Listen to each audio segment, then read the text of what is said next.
So all real numbers can be located as a point on the number line. So what is number line? Let's say we have a line here and with variable x.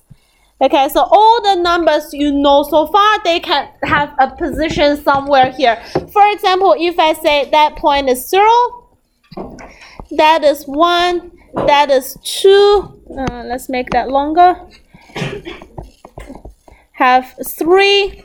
Okay, so what is root 2? Root 2 will be in between. Okay, we have root 2. Root 2 is a number. If you put in a calculator, that will be 1.414 and something like that.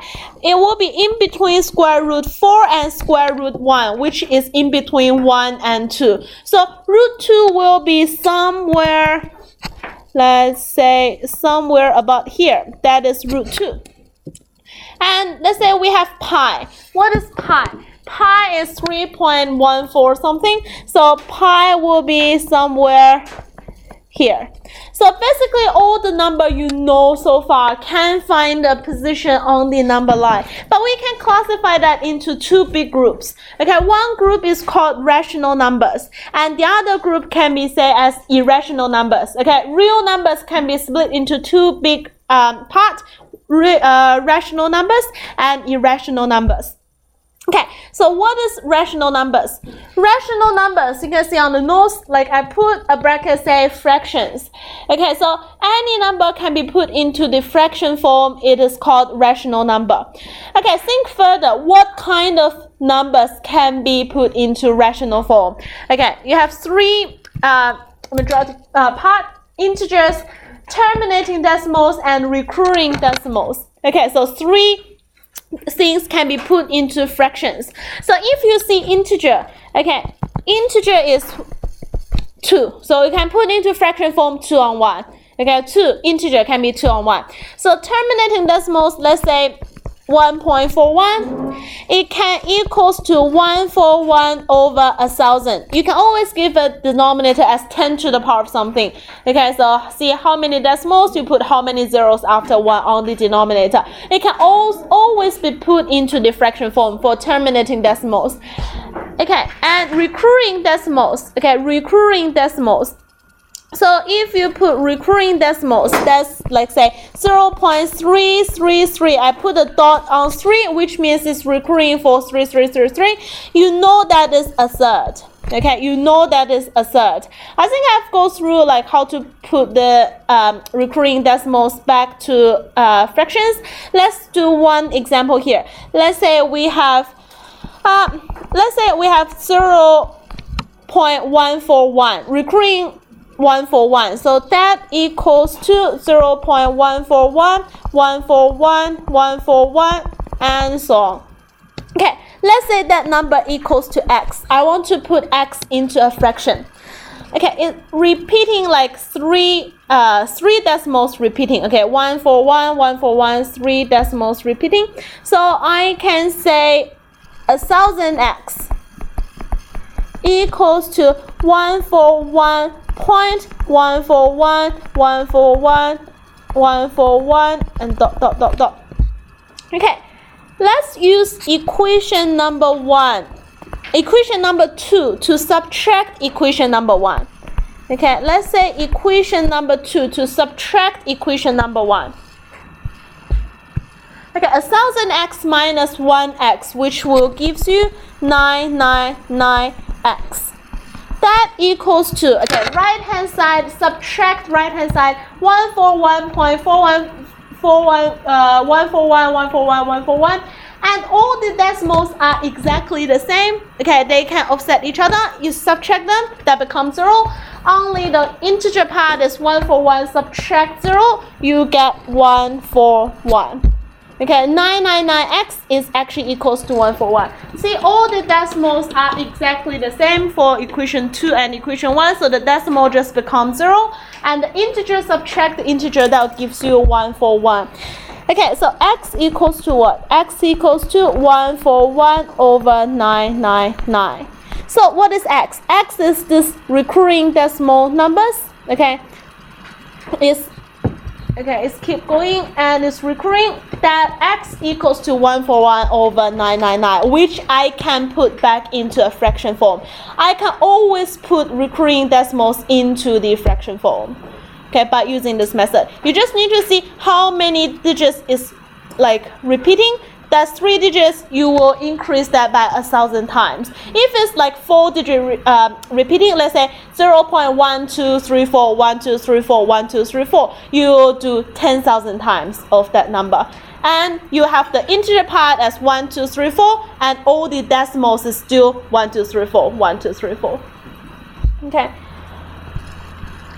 It's not really like, I'm not really testing this, okay? In the exam or test, you won't get a question like that to put the recurring decimals into fraction form. You won't get a question like that. But I'm teaching this because if you learn further math in the future, and there will be some questions like that in the further questions. So that's a good thing to know. Okay, it's in year 9. It's actually in year 9, first chapter. But like I put here again, that would be a good thing to know. But you won't get test on this, okay? It won't get test on this. So that's fraction, okay? That's rational numbers. So what is rational numbers? Is the number can put into fraction form. What kind of number can put into fraction form? Integers, terminating decimals, and recurring decimals. Those 3 cases. What is irrational number? Irrational number is the number cannot be put into the fraction form. Okay, infinite non-recurring decimals, and also thirds. Okay, you have 2 types. Okay, which is thirds. So if you put thirds into the calculator, that will be infinite non-recurring decimals. Okay, non-recurring decimals. So irrational numbers can have pi. Pi is a really typical irrational numbers. It's not recurring, so pi is that such number which is irrational. And also in the future you will learn e. E is called natural number, which is 2.7 something. Okay, 2.7 something. It's very similar to pi. Okay, it's exactly the same as pi.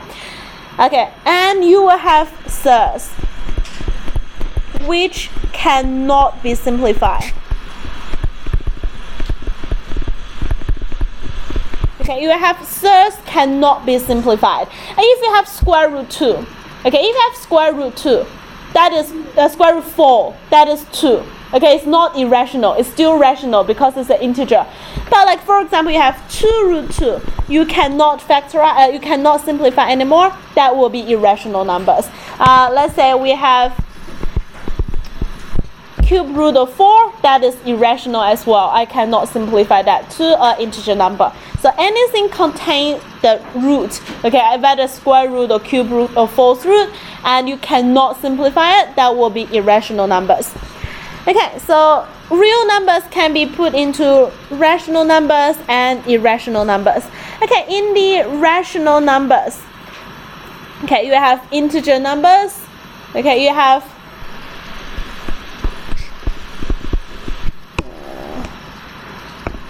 let's do this. You have integers. Okay, all the integers. You have -2, -3, -3, -2, -1, 0, 1, 2, 3, 4, like that. And in the integer, you will have natural numbers. Okay, what is natural number? Natural number is 1, 2, 3, 4. Do not including 0. Okay, do not include 0 in natural numbers. So it's 1, 2, 3, 4, so on. Okay, so integers is included in the rational numbers, and natural numbers is included in the integers. Okay, so that's the relationship. And irrational numbers, just irrational numbers. Okay, irrational numbers, just irrational numbers. Okay, let's have a look at the rule and here. Okay, let's have a look at the rule here. So square root of something and you square that again, you will have the thing under the square root. Okay, if you square root first and then you square back, that will be the thing inside. So you have square root of something and you square that again. the answer will be a squared plus b squared. You just take off the square root directly. What the square doing is take off the square root. So you will have the things there. Okay, so square root x squared equals to x. This is not always true. It's only true for x greater than 0. Okay, only true for x greater than 0. Why is only true for x greater than 0? Let's have a look at the following example, the below example. Square root of -3 squared. Okay, -3 squared. If you follow the rule, you will have -3 out, but you won't have -3. You will have, square root 9 first, and then you will have 3 out only. It will be the positive number, because you will only put positive number and the square root, and the number you calculate must be a positive number. So this is only true for x greater than 0, and for that one you calculate as square root 9, and square root 9 is 3.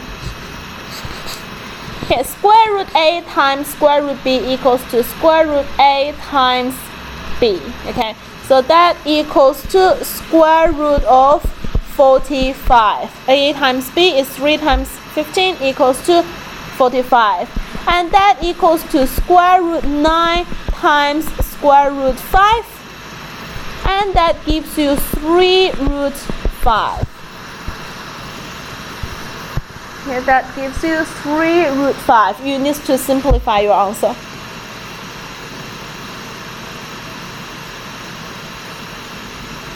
Okay.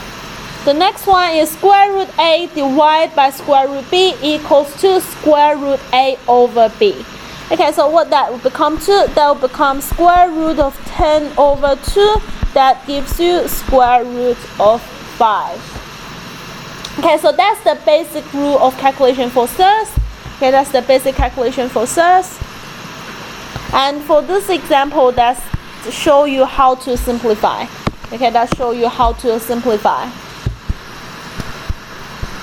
Okay, the nth root of a number x is written in the nth square root of x.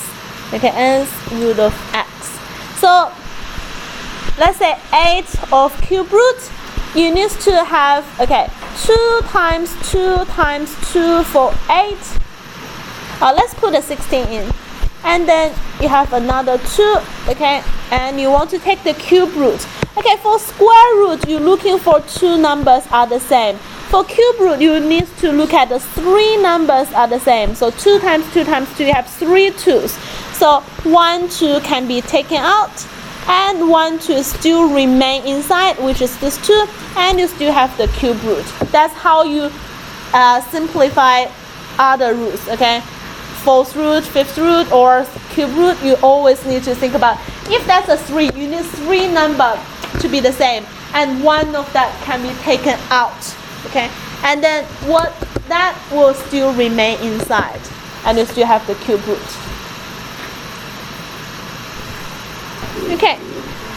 Following examples will be simplifications. You know how to simplify. You find a square number. You will have a square number. You factorize that. You find square numbers, and you can simplify that.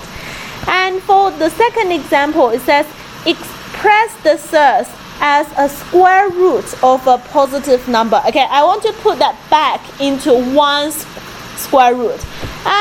Let's say this example. Let's say that example. Square root 5 divided by 3. So I want to put that back into 1/3. I will have square root 5 over square root 9. 3 is square root 9. And that equals to square root 5 over 9. I have put that back into 1 square root. You do the same for all the rest. I just want to have 1 square root and all the numbers inside. Sketch square root 6 by only using a ruler. By only using a ruler. You use Passag for this one. You use Passag but for this one. So what is square root 6? What is square root 6? It can be, I can do 1 squared plus bracket square root 5 squared equals to square root 6 squared. I can have a right angle triangle with length A, B, and C. Okay, with a right angle triangle have length of A, B, and C. But how to find square root 5 is another question. Okay, let's have a look what is square root 5. Square root 5 can be 1 squared plus 2 squared equals to square root 5 squared. I can draw square root 5 by using one right angle triangle first, and the hypotenuse will give me square root 5. Because if you have length 1 and 2 for a right angle triangle. Okay, let's do that. I have length of 2, length of 1, and then this length must be square root 5. Do you agree? That must be square root 5. Okay, square root 5 squared plus 1 squared will give you square root 6 squared. So I will use that as the, I'll use that, oh, it's a little bit too small. Okay, I'll draw it bigger.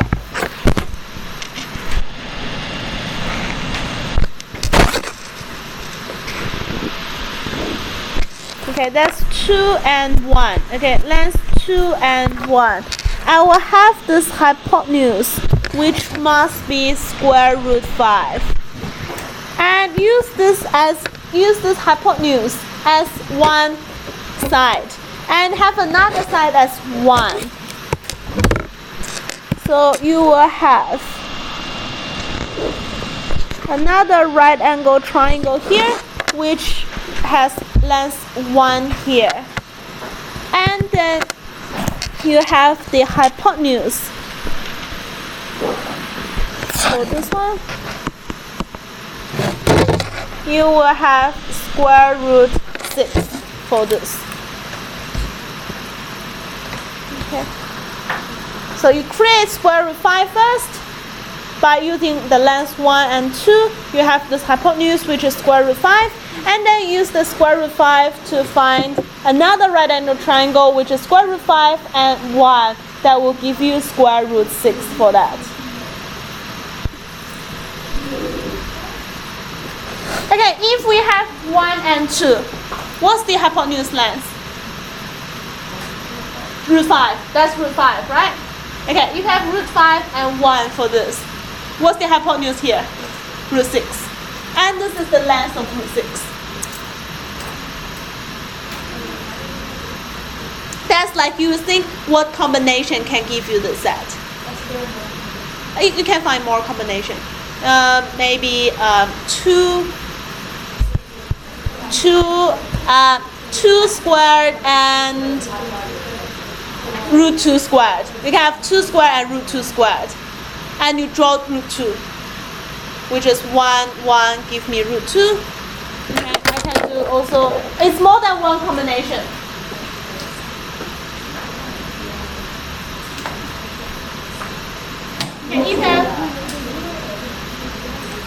Okay, if I have 1, 1 here, what's this length?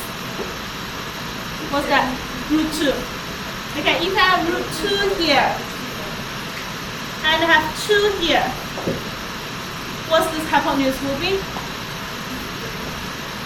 4 plus 2, 6. I can have root 6 as well. It's more than one combination. Okay. Maybe there's not. Okay, I use 1 as 2. If I use 3, it's bigger than root 6 already. I can't have 3. So it only be 1 root 5 or 2 root 2. Yep. How we can draw one triangle? What's the length will be? Which one? This one? Yeah. But you don't know what's root 2. Can you draw root 2? You don't know root 2. So that's why I need 2 steps to create this first and then create this. It's all thirds and you don't know the decimals after that.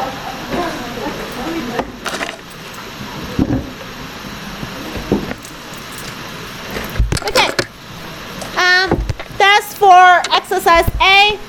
Let's have a look at exercise B. I'll just do one example for exercise B.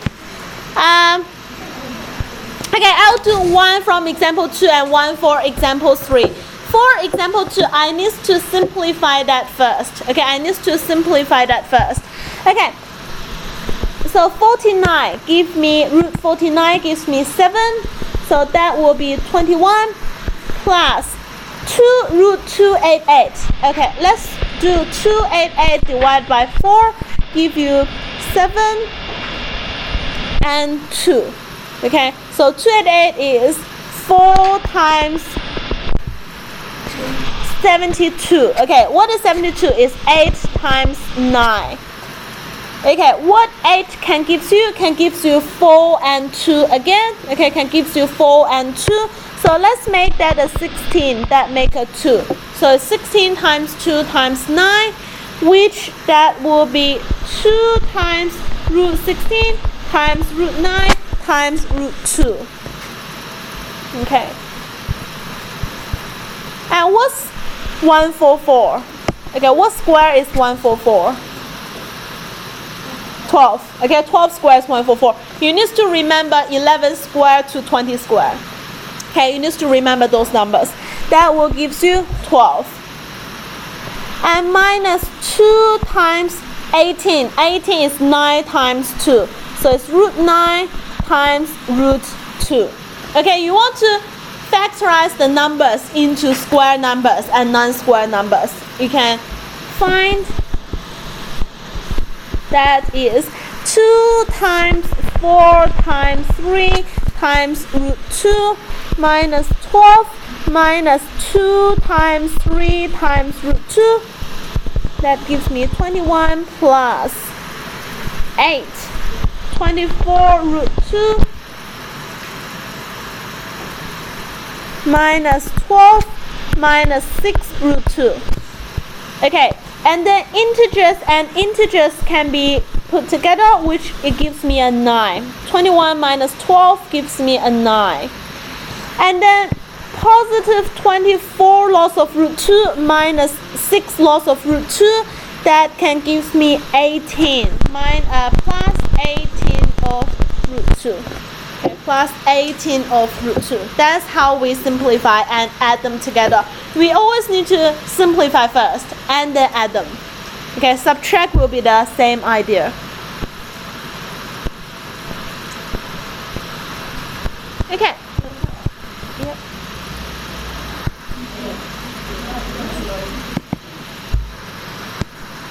Okay.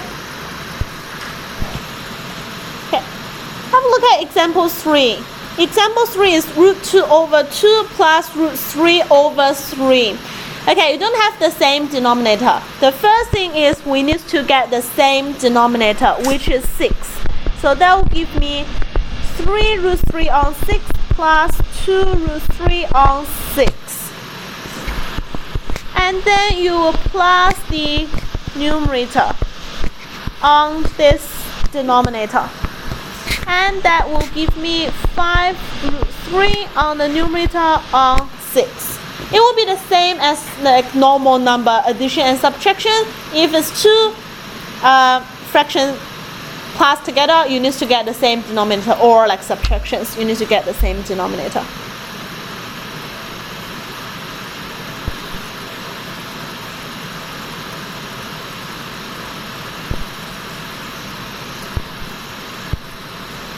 Okay, so when you do calculations for surds, the first thing you think about is, can I factorize? Okay, can I simplify? If you can simplify, you simplify first, and then plus or subtract them. Okay, that's for this exercise. And let's go to the next exercise, 3C. Okay, for 3C, let's do example 2 only. Okay, it's like plus, minus, and times and divide all combined together. You will follow the calculation rule again. So what is 24? Okay, root 24 is root 4 times root 6. Okay, root 4 times root 6. that gives you 2 root 2. Okay, that gives you 2 root 2. Minus, okay, minus what? Minus 2 root 2 times root 3, and it's a plus. Okay, that's a plus. That's a minus. That's a minus. That become a plus. Plus 2 root 2 times 4. What that gives you? That's 2 root 6 minus. Okay, you have 2 roots. Okay, 2 thirds, and the number can be times together. So it's 2 lots of root 6. Okay, thirds and thirds can times together. That's a 2 root 6. Plus, okay, you have integer, thirds, and integer. Then integer and integer will times together. That will give you 8 root 2. So that only left with 8 root 2. 2 root 6 and 2 root 6, they cancel. We only have 8 root 2.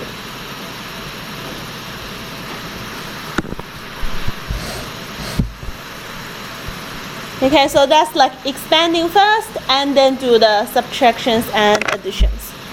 Simplify, okay, simplify and addition and subtractions. Yep. Okay, 2 root 2 times 4, right? So integer times integer. That's an integer. Okay, 2 root 2 is the same as 2 times root 2.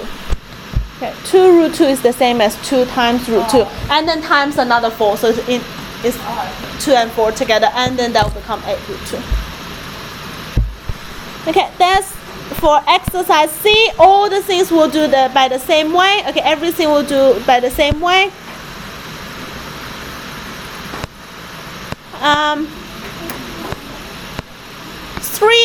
3D will be extension. Okay, a little bit extension. You need to open the brackets. Let's do this formula first. You have A plus B times C plus D. That will give you AC plus AD plus BC plus BD. Okay, just extend them one by one. If it's a perfect square, you have A squared plus 2AB plus B squared. If you have A minus B, that's A squared minus 2AB plus B squared. If you have A plus B times A minus B, you have A squared minus B squared. Okay, you have A squared minus B squared. That's the common formula we always use. Okay, that's so for the thirds will be exactly the same. Okay, for the thirds that will be exactly the same.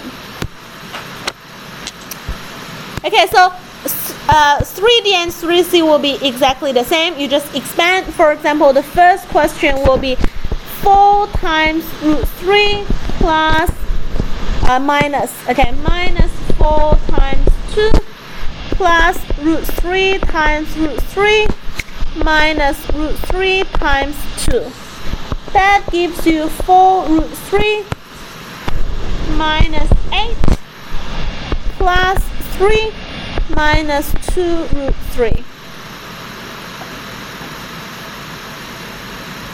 Okay, that gives you minus 5 plus 2 root 3. Okay, minus 5 plus 2 root 3. You normally will put the integer in the front and then plus or minus any thirds. Okay, it's not really necessary, but like it will be good to see in this way, and it's easy to look at where is your integer, where is the thirds. Okay, integer in the front and the thirds at the back. So minus 5 in the front and 2 root 3 at the back. Okay, so example 2, example 3 will be all using these formulas. Okay, 4 examples will be using the above 4 formulas. Okay, I'm not going to continue with that. There will be some really complex calculations. If you have problems, you can come to ask me. If you're not sure about anything, you can do group discussions. I'll give you this lesson and homework, and you need to hand this in on Thursday lesson. Okay, on Thursday lesson.